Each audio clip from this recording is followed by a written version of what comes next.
while charging his iPad. The man suddenly got a shock from the worn-out charging cable, but he didn't think much of it, and simply stuffed it into his suitcase. Little did he know what unimaginable disaster this would cause. Airport staff had clearly warned him that power banks cannot be checked as luggage. But, finding it a hassle, he merely nodded half-heartedly, although the luggage still had to go through security screening, and the X-ray machine could still detect prohibited items.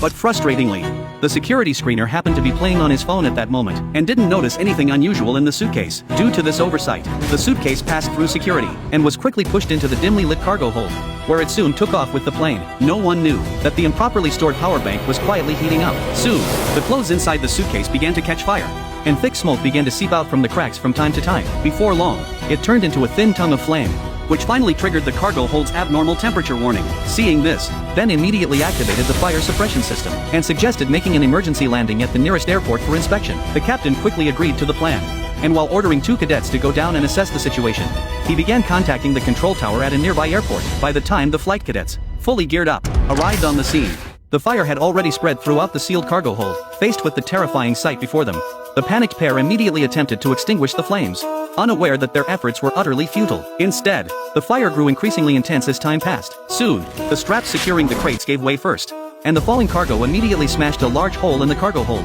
A pressurized fire extinguisher, having lost control, crashed through the cabin floor like a rocket. Due to the pressure imbalance, a massive suction force rapidly developed inside the cabin. Every object began flying around uncontrollably. Soon, the cabin pressure dropped to a critical level. Passengers hurriedly grabbed the oxygen masks that had automatically dropped down, to prevent them from losing consciousness due to oxygen deprivation. The captain quickly lowered the aircraft's altitude. Although this maneuver risked causing luggage to fall and injure passengers, they had no time to worry about that now. Soon after, the plane finally descended to a lower altitude with sufficient oxygen. The captain immediately announced the situation to the passengers over the intercom, and reassured them that they had established contact with the nearest airport and were preparing to land. But before the passengers could even breathe a sigh of relief, the structurally compromised cargo hold reached its limit. It could no longer withstand the pressure of the checked luggage that had been sucked against the hull. Immediately afterward, the damaged engine smashed a huge hole right through the passenger cabin. Passengers sitting near the hull were instantly sucked out. The screws holding the seats in place gradually loosened under the suction. Before long, nearby passengers were also flung out of the cabin one after another. Meanwhile, the captain and his co-pilot felt the plane gradually slipping out of control. They realized it was now impossible to land safely at the airport. They had no choice but to make a desperate last-ditch effort to make an emergency landing on the ocean below, which happened to be within range. Fortunately, the captain had extensive flying experience. He chose an excellent angle for the emergency landing. Just as everyone thought they would survive the disaster, an unexpected turn of events occurred. Beneath the calm sea surface lay a hidden coral reef.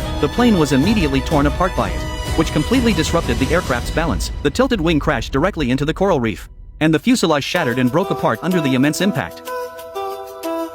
Inside the cockpit, Ben kept calling out to the captain, who was still unconscious, because the windshield was already covered in cracks, and seawater was steadily pouring in. Outside the door, flight attendant Zoe had also miraculously survived. After regaining her composure, she hurried into the cockpit, and found Ben desperately trying to rescue the captain. It turned out the captain's foot had become trapped, leaving him immobilized. Seeing this, Zoe rushed over to help, as his wound was pulled. The captain finally regained consciousness. By then, the windshield was creaking under the pressure of the seawater. Realizing the situation, he immediately ordered his crewmates to rescue the other survivors, and not to waste time on it. Ben knew the captain was right, so he forced himself to suppress his grief and led Zoe away, to begin treating the crew members who were still alive. Meanwhile, the middle section of the cabin happened to be propped up by a massive coral reef. However, most of the passengers had died instantly in the crash. Fewer than 20 had miraculously survived, and Dan, the man responsible for the disaster, was one of those survivors.